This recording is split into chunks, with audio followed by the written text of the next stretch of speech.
Hi, folks, and welcome to the Choo Podcast. I'm John, and this week we have Maverick. Maverick, you're here. Yes, I am. Happy International Jazz Day, according to Time.is. Wow, that's incredible. We're also recording on the Big Shell Incident Day. So happy Metal Gear Solid 2 Day, everybody. The 11-year anniversary, 12-year, 13-year? Yeah, 13-year anniversary of the Big Shell incident. Can't believe it. I remember I actually visited New York on that day, went fishing around where the big shell happened with my uncle on my dad's side. It was completely by coincidence, but I just remember like sitting there and looking around and just realizing like, oh shit. I'm like right where it would have happened. That's crazy. Caught a little shark out there. That was pretty funny. You know, he probably could have got away with having that Twin Towers segment if it was 4:30 instead of 9/11. That's true. And this is also a universe where the Twin Towers stood for at least another 8 years. Mm-hmm. All I'm saying is that everyone should just listen to Yell Dead Cell at least once today. That song's about Metal Gear Solid 2 still holds up. It's a good game. That's all I gotta say about that. Say goodbye to yesterday and things of such nature. Folks, I'm gonna be honest. Not a lot to talk about this week. Most of the stuff that did happen was at least funny. But it was kind of a slow week. But I guess we could just kind of touch on what we've been up to first off. Maverick, I feel like you have something you could discuss here. I don't really have anything. I'll just say that I've just been like chipping very lately away at Xenoblade Chronicles, the definitive edition, very lately. And when I'm not busy, I pop into Arknights, and they're having an event right now where it's all the Knight people, like the KNIGHT, the Knights. They're doing like fights and stuff, and it's all about like persecution. That's kind of interesting. I don't know. I don't know enough of the lore to really get into it, but I mean the prose is good, so I'm still invested. Um that's it. That's it for me, honestly. Like I got jack shit. Maverick, what have you been doing? Honestly, like it's also been kind of tepid for me, but I at least had the out of body experience of paying money when I don't have money, and I picked up the Stanley Parable Ultra Deluxe Edition. Okay. Yeah, it definitely seems a lot sooner than it feels when I last heard about the Stanley Parable. It was definitely one of those games that a lot of people were buzzing about, had seen like some like general interest in, didn't really hear much else, but if you talk about it to people, they'll like glow about it. So managed to actually go ahead and pick it up now that I have a computer that runs it, but it is also available on other platforms. I believe, what is it, PS4, PS5, Switch, the full Stanley Parable experience directly to you. And this is a game about a man named Stanley, and every day he just pushes buttons in an office until one day he does not get the commands to push those buttons, and he has to figure out what to do. And so, like, it feels weird talking about this game 10 years after its initial release, where ultimately it's a commentary on choice in video games. It's a commentary on the way that we think about games, not just as an artifice, but like in terms of intentionality, in terms of who actually is the person that is in control of stuff. It can get very existential, philosophical at points. And a lot of the not even back and forth. Stanley is a silent protagonist, but you do have a narrator. And that Mhm. narrator is ultimately the person who is doing a lot of the contemplation, who is doing a lot of the focus based on your instructions or based on how you interact with the game itself. Like, uh, it's a multiple procedure run. Like, there are multiple endings to the Stanley Parable, and I went ahead and I started it with the most basic thing I could do, which was just, follow every single one of the narrator's directions, go through, see that, and ultimately, it is like, yeah, a positive experience for the sake of positivity. And that in itself gives its own achievement of just like, hey, you did it, you got to the end. Mhm. But that's not the only end. You like each run gets you back at that start of like, oh no, what could Stanley do? What is Stanley about to take care of right now? Will Stanley hit this fat blunt? Oh, I don't think Stanley will do that. Instead, Stanley will walk out and look for the emergency meeting room. And, there is a guide to do the things that are intended to get to the good end, but also there is exploration and the ability to just deviate from that. And so Mhm. there are a lot of ways that you do deviate from it. With the Ultra Deluxe version, there is a lot more that's included as well. It doesn't inherently tell you that, but it is other chances to sort of play around with that liminal space that is created when you're just making a video game about a guy walking around and making choices. Have you had a So chance to have you ever had a chance to play it? I have not. I've heard a lot about it, but I was curious what has been added in this new update here. Because, I mean, I saw a screenshot that was just like, oh, there's a door that just says new content. So, have you gone into that door? Do you know what the big difference is with the this upgrade? Or is it just kind of like oh, hey, we're porting this to console now? So my interest in buying it came from watching someone else stream it, and that stream, because it was a person that had already played through Stanley Parable, Hmm. like at the beginning, it'll go ahead and ask you like, oh, do you have you already played it before? Yes or no. If you choose no, well, it'll get you through some of the original content as well. But I believe that he did hit something unique to Ultra Deluxe Hmm. that isn't just like it mixes both of it. But if you are someone that says like, oh, I've already experienced it the first time around, I think it will like allow those chances to proc up more often. And so there is a door that just says, hey, new content ahead, and you can go through it and you see the new content. And that in itself becomes a commentary on what it means to build on a game, after the original release. Whether it's a sequel or not, what do you actually do with the concept of a sequel? There's a moment, and again, like if you are interested at all with the Stanley Parable, this would be the this would be the time for you to just stop listening, because it's one of those games where I do just have to say like you need to either experience it yourself, see it yourself, because so much of it is about those choices, those endings, just again that exploration of what it means to make a choice in a video game. And so here with this new content, there's a moment where you just sort of see like, oh, we have the Hall of the Stanley Parable, and it's sort of just like this Hall of Fame of the different parts of the original game. Like there's a framed photo of the achievement for not playing the game for 5 years. There's a framed photo of Stanley at his little cubicle. And then you can also see like, oh, we had a positive review from Destructoid, and they do just have the full on like JPEG of part of the Destructoid article.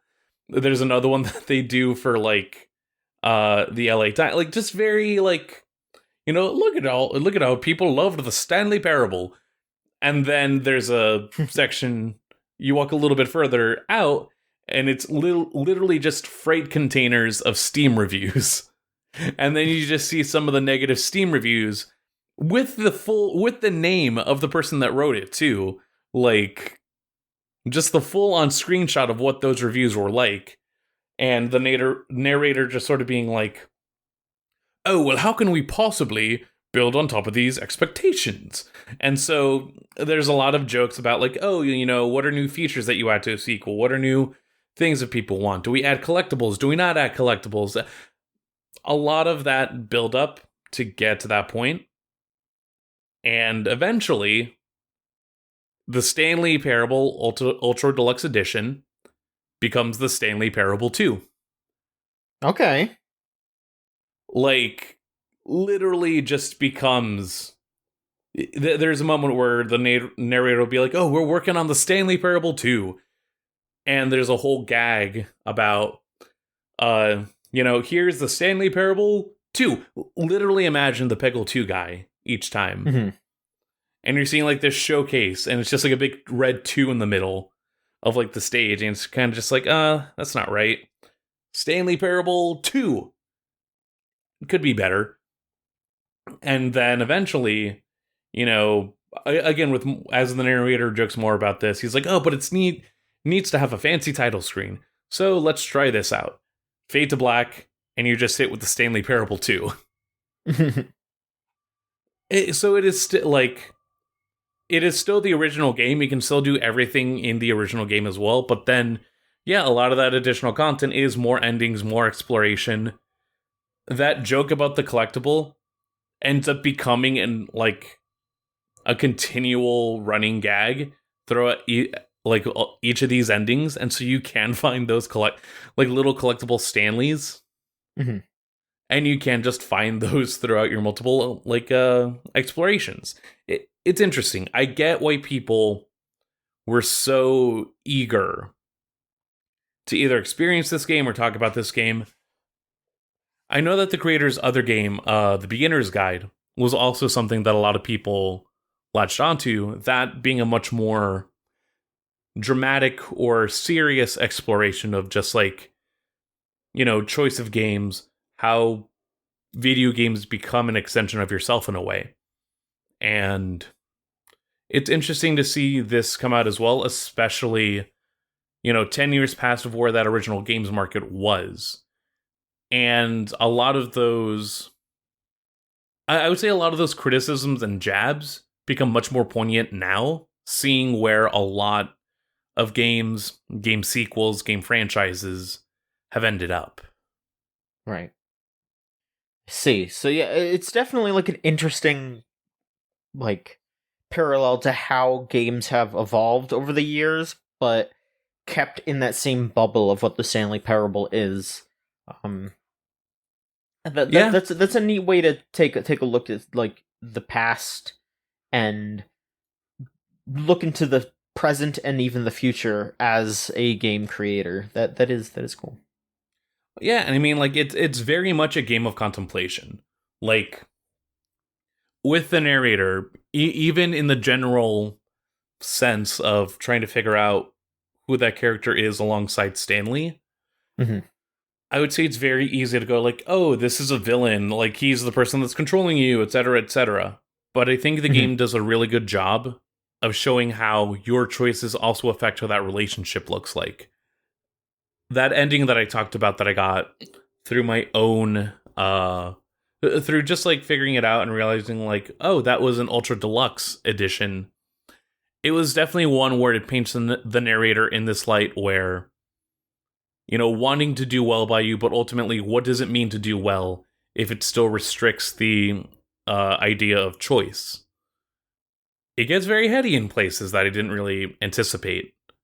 But at the same time, it's still choosing to be funny about it. It chooses a lens of comedy and the infinite reality of having to figure out options in order to present this huge quandary about it all. It's like if Getting Over It had if every noise in Getting Over It was a fart button or something. which, in itself, it wants to do its own thing, but then ultimately, what does that game become now if not, like, fodder to just yell at the guy that's to yell at Bennett Foddy as he tries to assuage you with quotes and details about game development and perseverance. Mm-hmm. All right. Well, I think that's all interesting to think about right now. Like how there's a lot of like questions from game developers about uh the structure of games, how games can present themselves as a story, and how people can interact with them in different ways that make them different from just like a movie or a book. And like having that conversation continue to evolve from something that was I'd say pretty revolutionary at the time when it came out was a Stanley Parable. Like seeing it evolve based on how things have changed over the years. Like that's cool. That's very cool. Yeah. It makes sense that it would take a whole decade Mm-hmm. to get to that next iteration of the Stanley Parable. Mm-hmm. All right, so we're on to news here because again, we don't really have too much else going on. But again, I would say most of the news here is pretty funny. Would you like to hit the more serious bit first, or do you want to save that for last? I'm good with whatever toss-up is, because it's definitely just like, it's laughs all around. All right, so here I'll hit the quote unquote more serious stuff. It's still funny in the sense that it's just complete boneheaded behavior, Um, so Bloomberg has reported that Twitch is trying to profit more. So they are planning on changing their structure for monetization with partners. Specifically, I guess not necessarily with any other folks. I guess it's just specifically the partnerships. They're going to be cutting the profit split or the income split from 70% partner, 30% Twitch to a 50-50 split, which seems like a really bad idea. It just seems like a good way to drive people off of your site. They're saying that they're going to try to put more ads on the site. They're trying to put more tiers. This is just something that is being considered, though. This is not finalized. So, people have already been pretty adamant about this being a bad idea. I don't know. This just seems like a real rough concept that maybe they should not do.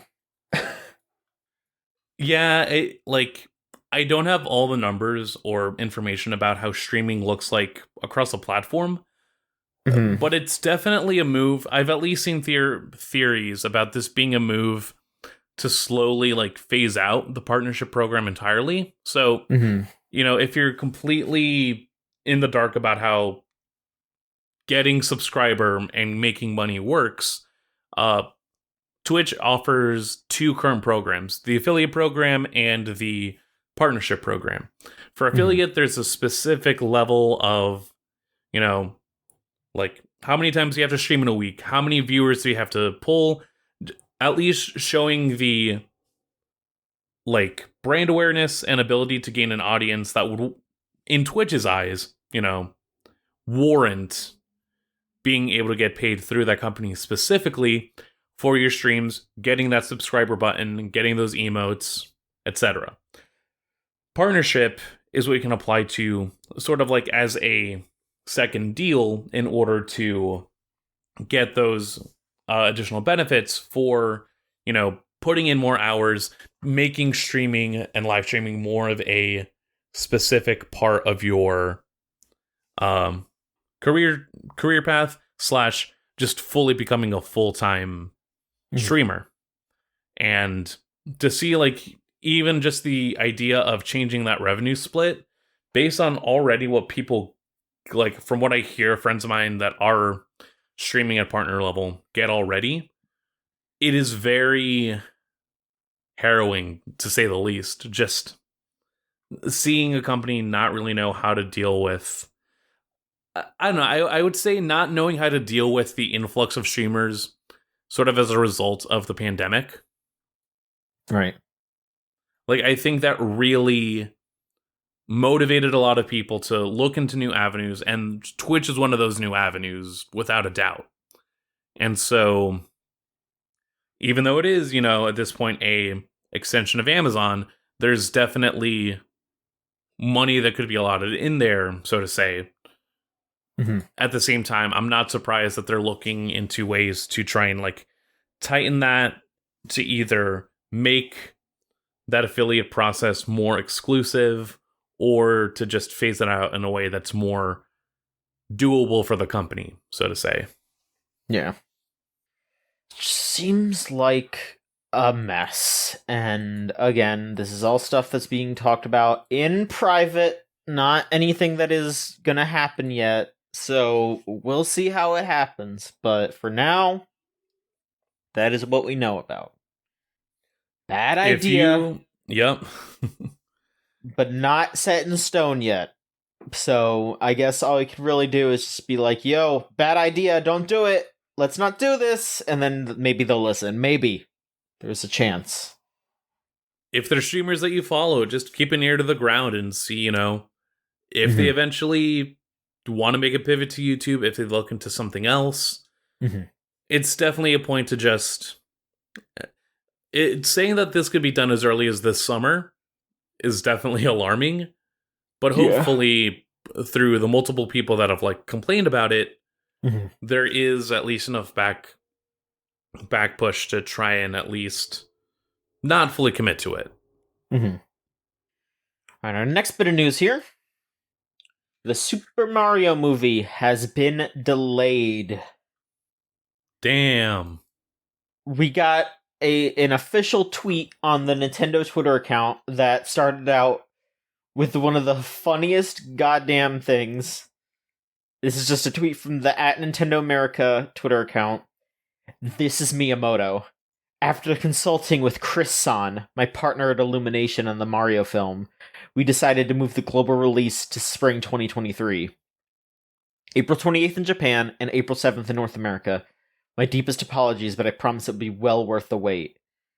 So, it has been delayed. I don't know. We still don't know anything about this movie besides the hilarious voice cast. There hasn't been any, I don't know, trailers, any real conversation about what happens. There was a full-on plot leak that Jeff Grubb of GamesBeat is saying is legit. And I mean, I read it and I was just like, all right. It's very basic. It's basically just they're plumbers and they go to the Mushroom Kingdom and they have a bit of an adventure. The end. Okay. Big spoilers there, everybody. I don't know. They're gonna sing, I guess. That's something. God, they're gonna sing and dance. There's gonna be singing. Love to do singing and dancing. So, because I guess this plot leak happened, and that was potentially from viewings of the movie at some point, test screenings. People are thinking that it got delayed because the movie was bad and all the test screenings were negative, so they're reshooting stuff or reanimating stuff, I suppose. Yeah, I don't know. Looking at some of that leak, there's definitely I don't know, it's not all bad. The concept of a Super Mario Brothers movie to me is as cognizant as the Cat in the Hat movie. In that the source material has only so much that you can necessarily pull from, unless you're just fully saying, oh, we're gonna adapt 90 minutes or we're gonna adapt the entirety of like Super Mario Brothers 3 into a 90-minute film. It to do a broader concept makes sense, but it also means you got to do a lot more to just sort of like actually figure out what to put in between the beats of, oh, the plumbers, the turtle, saving the princess, the end. Donkey Kong. You gotta have Donkey Kong in there. Donk of Kong. And his conky dong. Mm-hmm. Nah, see, it had to get delayed, because when they had Chris Pratt in the booth, he just started going, "What up, bitch? I got a one-up, bitch." They're like, no, don't cuss! No, cussing! No! No, don't, you can't sing Starbomb. You can't do that, Chris Pratt. I mean, This is me delivering psychic damage to at least 5 of our viewers. Mm-hmm. The plot synopsis did say that there is no dabbing or farting, so I guess we're spared from that.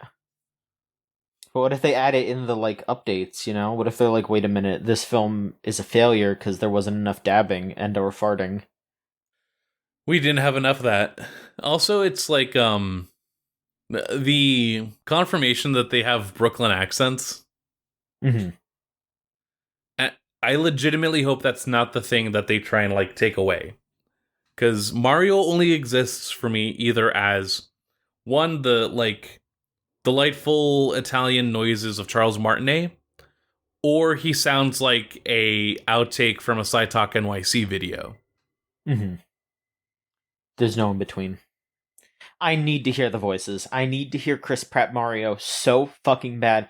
I have been waiting. Like, I don't think I'm gonna watch this film. I just need to hear the voices in the trailer. I need to hear what they're going with. I'm so ready. They need to do it. I can believe it at least, because he's like, oh, God, fucking, hey, it's me, Chris Pratt. Da-da-da-da-da-da. Like, Mamma mia! yeah, exactly. Leaning into it in a way where it's like, you don't have to do that much work. Mm-hmm. But with what? Charlie Day's Luigi, I can at least see that being pretty fun. Mm-hmm. Hey, Mario! Hey, Mario. What's going on, man? I'm your brother Luigi. What's up? Luigi! Luigi, look! Yeah, I mean, if there is at least the slightest Hotel Mario reference, I would lose my shit. But that's because I'm insane. I mean, that's it, really.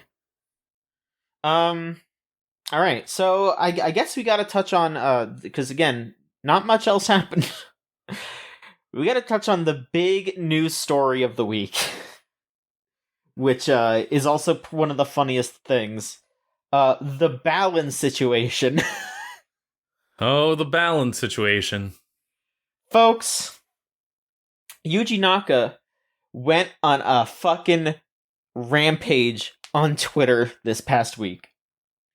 He went out there and said that he was taken off of Balan Wonderworld as director like 6 months before the game came out. So he claimed that the two reasons are because he wanted to he wanted to like share the original compositions of the music from Balan Wonderworld, and they instead Square Enix used like a YouTuber's piano arrangement, and so he was pissed that they didn't use the original composition and wanted to like release it as like sheet music. And secondly was that he argued with Arzest, the people that made Balan Wonderworld, over the quality of the game. And so there was that. He apologized that the game was that he wanted to interact with fans more, and that he feels bad that the game was not good enough. And that he says that Square Enix does not value game fans or games themselves. That is what he said. However, on the other side of this, it will be pointed out that not only did the game's producer vote to get rid of Naka, it was the head of marketing, the head of sound, the managing director, and the entirety of HR. So this was not just like one person being like, all right, you're out of here, man. This was like basically the entire team being like, nah, dude, get out of here. I have seen some talk on Twitter and some old articles that have been brought up that Yuji Naka has been a very dreadful person to work with. They pointed out his like very controlling stance during the creation of the Saturn game Nights into Dreams, and also or specifically on the work of the Saturn Sonic games, about how like the devs wanted to use the Nights engine to make a Sonic game and he forced them not to and kept them working days and days and days, like so much so that the developers were told by doctors that if they kept working the way they did, they would 100% die. And that's why those Sonic games that were supposed to be for Saturn never came out, because they had to cancel the games for, like, to save people's lives.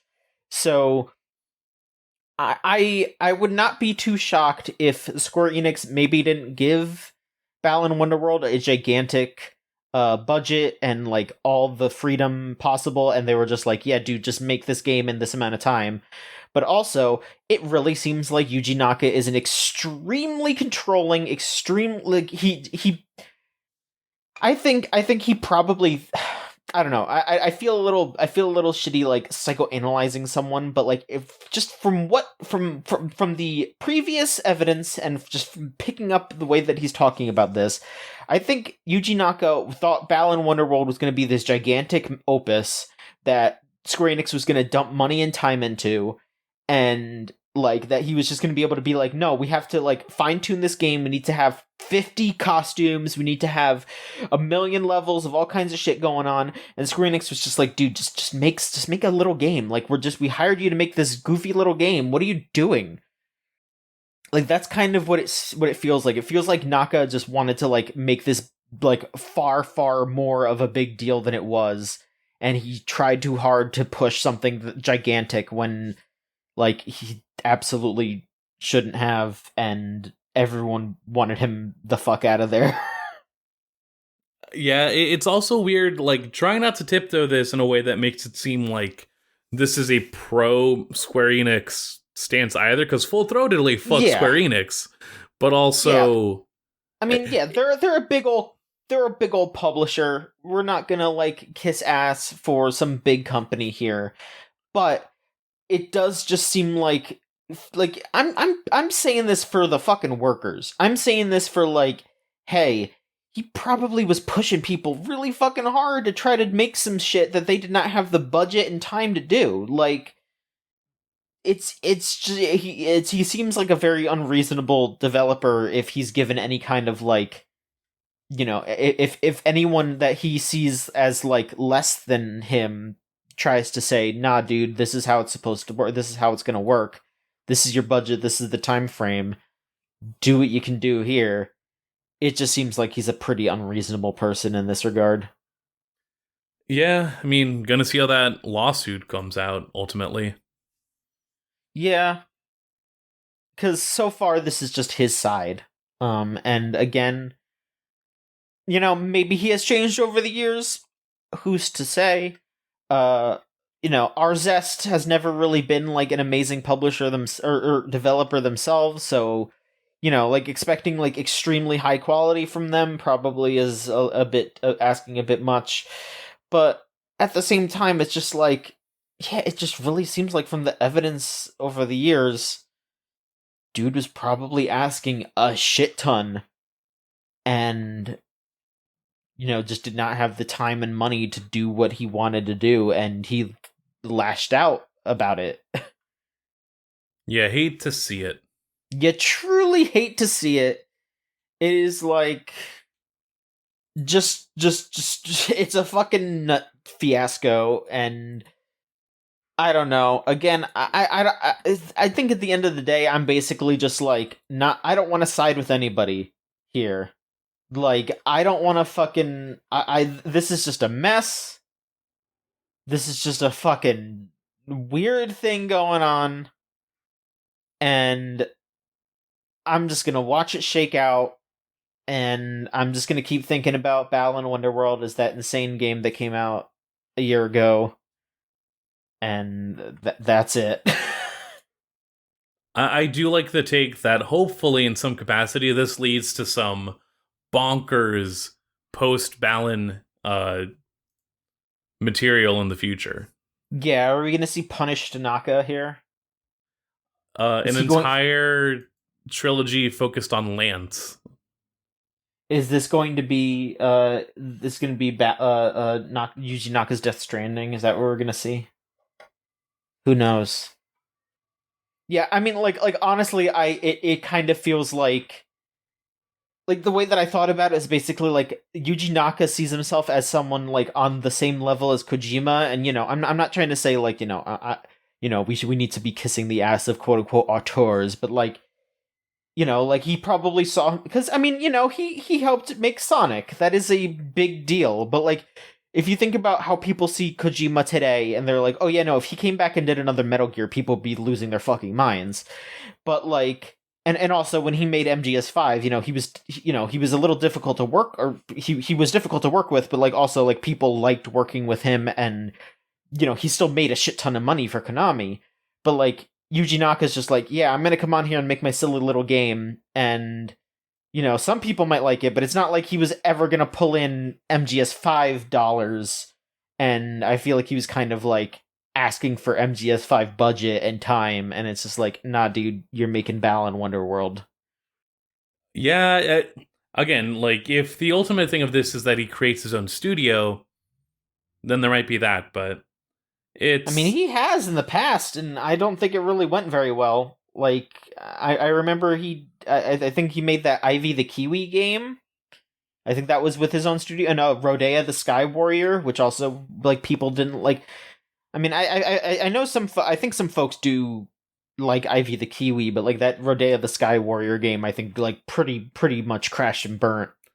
Um, but yeah. I will say from what I've seen, I think that was more just the fact that they were trying too hard to put it on too many consoles. Because I remember like people were like, "Yeah, no, the 3DS version of this game sucks. The Wii U version's kind of bad." But the Wii version's actually good because it feels like this was just made for the Wii, and then they hurriedly put it on 3DS and Wii U because it was after the Wii U came out. But then the Wii version was like only on like first print runs of the Wii U version. So it's just a fucking like it just seems like a lot of what is going on with this guy is very unfortunate. And yeah, like he's important in the history of video games, but I don't know. I think he just needs to like have a budget, have a studio, not have to like argue with publishers, and just be like, if he just has an actual concept of what to make without having to fight over it, maybe something good could come out of it, like but at the same time I would want any developers working with him to not be overworked. I would want there to be like fair balance, and like balance. um I yeah, it just there just has to be like better conditions in general, and I think this whole thing is pointing out how bad things are on all scales. And yeah, this is the balance situation. I cannot wait to see what else shakes loose. Because my God, I was not expecting when I got up that morning and I was looking at y'all being like, yeah, what the fuck is going on? It was insane. Yeah, I don't know. Again, hopefully, the tales of Yuji Naka's office terror are from like someone being a younger developer at the time, or someone just like having a very specific vision. And there's a lot more to like put into the fault of Square Enix on this end. Mhm. At the same time, I don't know. Will we see a Balan 2? It's likely. What would Balan 2 be? Like, at this point, with or without Yuji Naka, what is the sequel to Balan Wonderworld? Without Balan Wonderworld, it becomes like, or sorry, without Yuji Naka, it becomes sort of like an updated version of Balan that has like different options. With Yuji Naka, it becomes a tale of how the executive always screws over the creator in the end.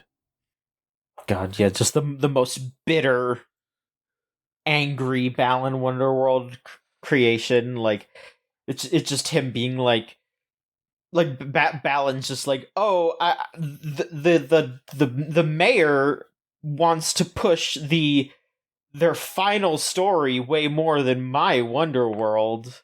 Oh, I'm so sick of it. Why don't they talk about my Wonderworld more? They're always showing off that big, uh, massive metroplex organization that they have, and Balan does like a big kick to Emmett Selk. Yeah, He does the Balan balance bout. takes a fat no, oh, gotta restructure my words there.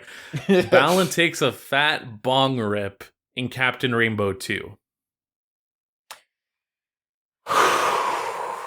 Yeah, yeah, if there was a Captain Rainbow 2, Balan would be like the star. Yeah, just Balan should be Captain Rainbow in the next Captain Rainbow. Just make him the next Captain Rainbow and he has to help all the forgotten characters. He's going to like help out the quiet man, and because he has to learn how to be quiet again. He's very loud now. He's always hollering even though he can't hear it. He's just yelling.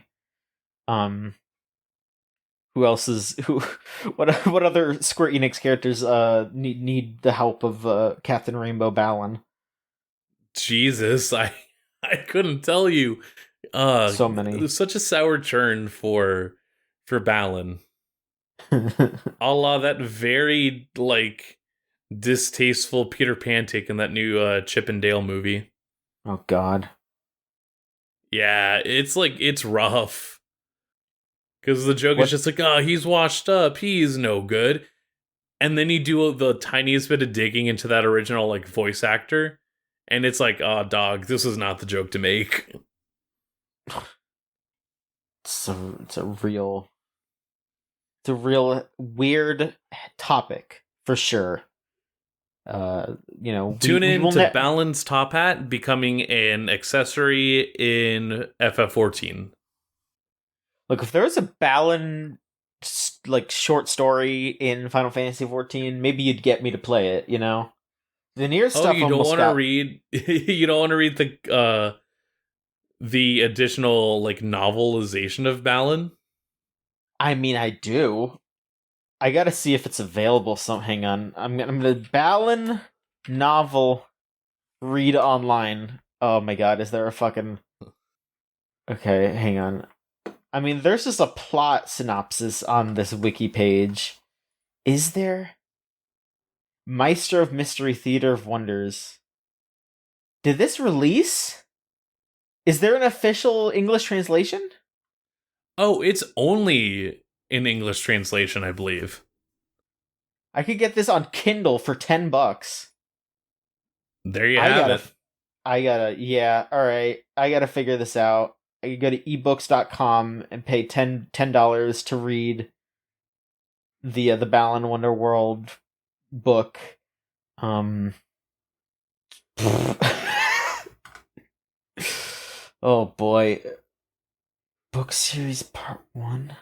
It's part 1? There was supposed to be more? Yep. This is going to be an entire franchise, an entire epic of Balan. We've got a review here. I'm looking at a review on overload.co.uk. And they said the Balan Wonderworld novel delivers the magic the game lacks. So what if it's just like an actually good book? What if it's actually good? Hmm. I gotta figure. I gotta get my hands on this. I gotta read the book because I'm so curious. The Balan Theater will always be there when your heart needs it most. That's where Yuji Naka needs to go. God, yeah, what if... Oh my god, what if it's just like... What if in like 2 months, a short story gets posted that is just Yuji Naka going to the Balan Theater? You know? Who's to say? Oh, okay, all right. I gotta read some shit here. All right, okay. I'm on the Balan Wonderworld wiki, and I'm looking on the Balan page. It says that Balan is 3,000 years old. Checks out. Yeah. Recent translation reveals that the Japanese version of the novel states that it was Wonderworld itself that created Balan upon Lance's corruption, not Lance himself. Which translation is more accurate is unknown, because I guess originally it said that Lance created Balan, but maybe Wonderworld created Balan. Who fucking knows? Who knows? Much to think about. Balan's tears become drops, the collectible item in game once they've fallen. Balan is only playable in Balan's Bout. That is true. There's so much going on. Balan is hidden in almost every cutscene depicting an inhabitant's backstory. Some have him hidden in plain sight, others more blatant but can still be missed. Generally speaking, he usually shows up right before the backstory takes a turn for the worse. For example, in Jose Gallard's backstory, he appears to be pretending to be a scarecrow just before the tornado is revealed. It's true. That's all true. Balan was always there when you needed him most. According to the novel Balan Wonderworld Maestro of Mystery Theater of Wonders, Jose Gallard has an unnamed wife and son. Checks out. Well, that's it. That's all we have this week. We didn't play too much stuff. We've been, just chilling a lot. And that's all the news that's gone on. So, no questions, please, if you want to send us questions, go to videogamechoochoo.tumblr.com/ask. And then we can answer those. But yeah, that's it. Maverick, thanks so much for hanging out. Of course. And thank you all for listening. If you want to continue to support us, it's videogamechoochoo.com. Find our Twitter at VGCC. Tumblr, videogamechoochoo.tumblr.com.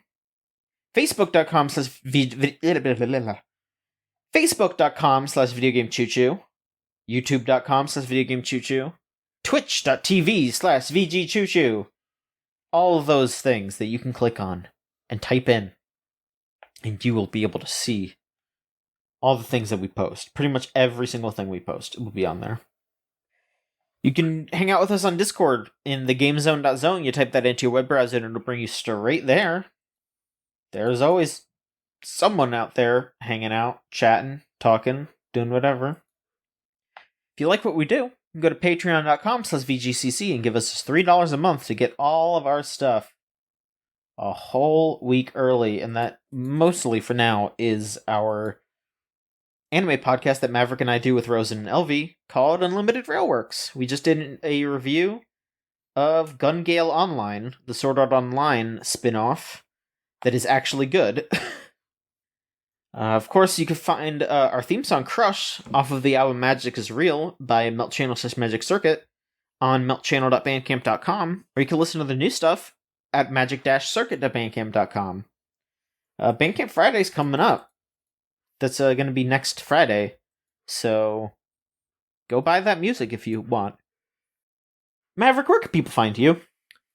People can find me on Twitter at MavSplaniaMania. That's at MavSplaniaMania. I tweet, I post. Alright. And you can find me at JOHN_MICHONSKI. That's my name. Find me on there. And that's pretty much it. Alright, folks, thank you so much for listening, and we'll be back next week with another episode of the Video Game Choo Choo Podcast. Bye-bye!